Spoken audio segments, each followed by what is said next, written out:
Hi అండి. సత్య terrace గార్డెనింగ్‌కి స్వాగతం అండి. మేము బాగున్నాం, మీరు బాగుండాలని మరి కోరుకుంటూ, ఈరోజు మా గార్డెన్ చూపిస్తూ మీకు ఇంకొక కథ చెప్తానండి. నిజమైన సంపద అనే బీవీ పట్నాయక్ గారి రచనలో ఒక కథ నేను చెప్తానండి. తప్పనిసరిగా అందులో సారాంశం గ్రహించండి, చాలా మంచిది. ఓకే. విశ్వనాథుడి గురుకులంలో సునందుడు, ముకుందుడు ఇద్దరు విద్యార్థులు కొత్తగా చేరారు. సునందుడు క్రమశిక్షణతో మెలుగుతూ విద్య పట్ల ఆసక్తి చూపేవాడు. ముకుందుడు భాగ్యవంతుని బిడ్డ కావడంతో గర్వం చూపుతూ కాలక్షేపం కోసం గురుకులంలో చేరినట్టు తోటి విద్యార్థులకి చెప్పేవాడు. ముకుందుడి నిర్లక్ష్య ధోరణి కారణంగా విద్యాబుద్ధులు పెద్దగా అబ్బకపోవడం విశ్వనాథుడు గమనించాడు. ముకుందుడు లేని సమయంలో ముకుందుడు గురించి ఆరా తీశాడు. విద్యార్థులందరూ ముకుందుడు అహంకార ప్రవర్తన గురించి కథలుగా చెప్పారు. మొక్కై వంగన మానై వంగదన్న సామెత విశ్వనాథుడికి గుర్తుకు వచ్చింది. ముకుందుని ప్రవర్తనలో మార్పు తేవాలని మనసులో అనుకున్నాడు. కొద్ది రోజులు పోయాక విశ్వనాథుడు సునందుడు ముకుందులను పిలిచి, మనకు ప్రతి ఏటా పార్వతీపురం జమీందారు గురుకుల నిర్వహణ నిమిత్తం కొంత ధనం ఇస్తుంటారు, మీరు వెళ్ళి తీసుకురండి అని చెప్పి పంపాడు. అప్పటికే తన దివాణంలో జమీందారు జమాబందీ లెక్కలను పరిశీలిస్తున్నాడు. ద్వారపాలకులకు తన దర్శనార్థము ఎవరు వచ్చినా అనుమతించవద్దని కూడా సూచన చేశాడు.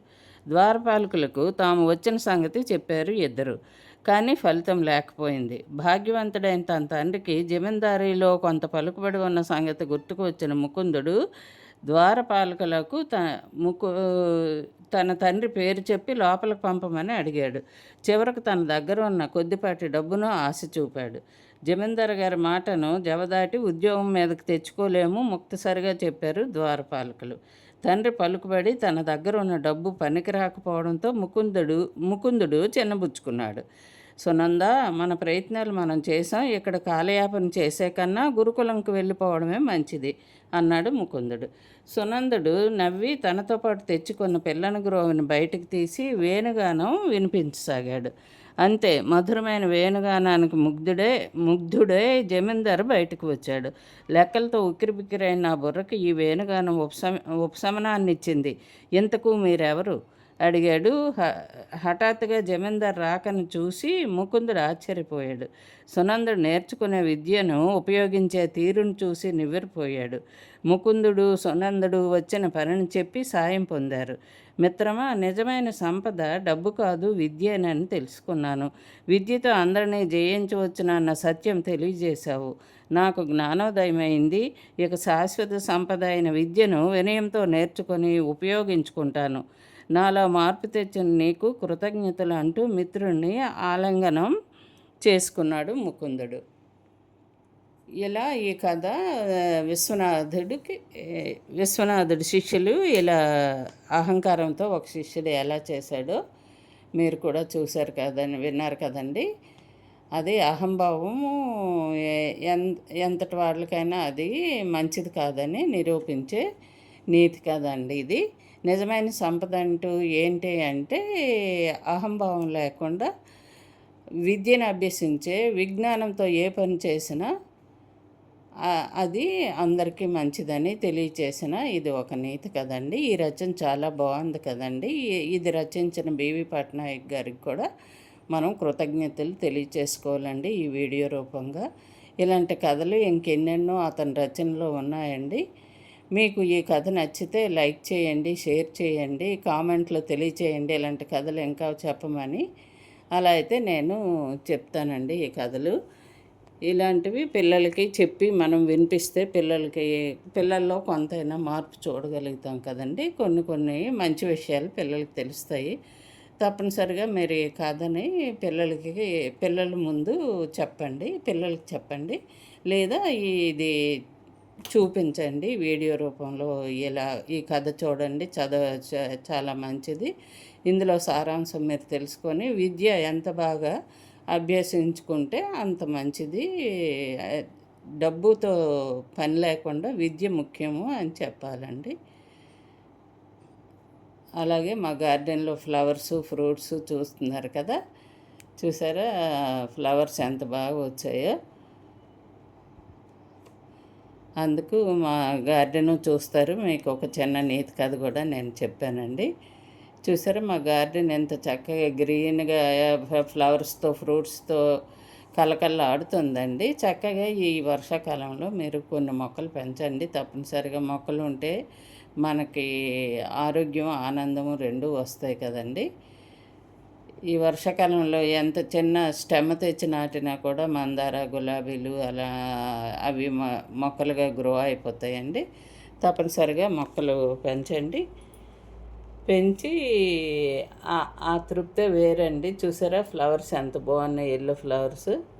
మా మిద్దె తోటలోకి వెళ్తే చాలా హ్యాపీగా అనిపిస్తుందండి. ఫ్లవర్సు, ఫ్రూట్స్ ఇంకా ఉన్నాయండి. కస్టర్డ్ యాపిల్, గువ్వ ఫ్రూట్స్, అంజీర కూడా వస్తున్నాయి. అలా ఫ్రూట్స్ కూడా మేము ఫ్లవర్స్ చక్కగా పెంచుకుంటున్నాము. ఇది చాలా ఆరోగ్యానికి, ఆనందానికి చాలా బాగుందండి. తప్పనిసరిగా మీరు కూడా మొక్కలు పెంచండి. మా గార్డెను నేను చెప్పే కథ ఎలా ఉందో కామెంట్లో తెలియచేయండి. మీకు నచ్చితే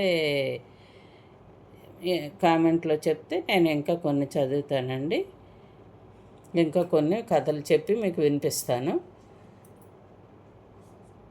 నేను చెప్పే విధానం కూడా మీకు నచ్చితే లైక్ చేయండి, షేర్ చేయండి, సబ్స్క్రైబ్ చేసుకోండి. కొత్తగా చూసిన వాళ్ళైతే ఇలా మా తోటకూర, మా గార్డెన్లో తోటకూర హార్వెస్ట్ చేశాను, ఫ్రూట్స్ హార్వెస్ట్ చేశాను. మా డ్రాగన్ ఫ్రూట్స్ చూశారు కదా, డ్రాగన్ ఫ్రూట్స్ మళ్ళీ హార్వెస్ట్కి రెడీ ఉన్నాయండి. ఈ మధ్య హార్వెస్ట్ చేస్తాను, మీకు వీడియో షేర్ చేస్తాను. తప్పనిసరిగా ఈ వీడియో అయితే చూడండి.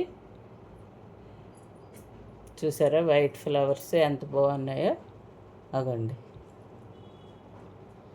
వైటు, ఎల్లో, పింకు, ఎన్ని కలర్స్ ఫ్లవర్స్, ఫ్రూట్స్ మాకు ఉన్నాయండి. ఫ్లవర్స్లో ఎన్నో కలర్స్ ఉన్నాయి కదా, మీకు హార్వెస్ట్లు చూపిస్తూనే ఉన్నాను. ఇలాగ మొక్కలు ఉంటే చాలా హ్యాపీగా అనిపిస్తుందండి. కొన్ని మొక్కలన్నీ పెంచండి. నేను ప్రతిసారి వీడియో షేర్ చేసేటప్పుడు అదే చెప్తున్నాను. మొక్కలో నీళ్ళు కలకల్లాడుతుందండి.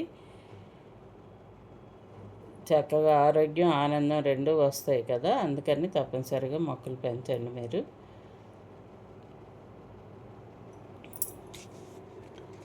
మాకు మందారలో చాలా కలర్స్ ఉన్నాయండి.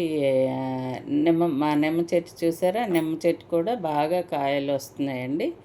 మేము డైలీ ఇంట్లో వాడుకుందుకే మా మిద్దె తోటలో నిమ్మకాయలు, పచ్చిమిర్చి, కరివేపాకు అన్నీ మిద్దె తోటకూర ఫ్రెష్గా తెస్తున్నానండి. ఆర్గానిక్ తోటకూర పప్పు అలా కర్రీస్ కూడా వండుకుంటున్నాం ఫ్రెష్వి. ఇవన్నీ చాలా ఆనందాన్ని ఇస్తాయి, ఆరోగ్యాన్ని కూడా ప్రసాదిస్తాయండి. మొక్కలు మంచి ఆక్సిజన్ అందిస్తాయి. ఈ గ్రీనరీ చూస్తే మన కళ్ళకు కూడా ఆనందంగా ఉంటుంది. కళ్ళకు కూడా ఆరోగ్యం, ఆనందం 2నండి. తప్పనిసరిగా ఈ వర్షాకాలంలో మొక్కలు అయితే పెంచండి మీరు. ఇది చూడండి, ఆ గ్రీనరీ చూస్తుంటే ఎంత హ్యాపీగా అనిపిస్తుంది కదండి. బాయ్ అండి. మా వీడియో నచ్చితే లైక్ చేయడం మర్చిపోండి.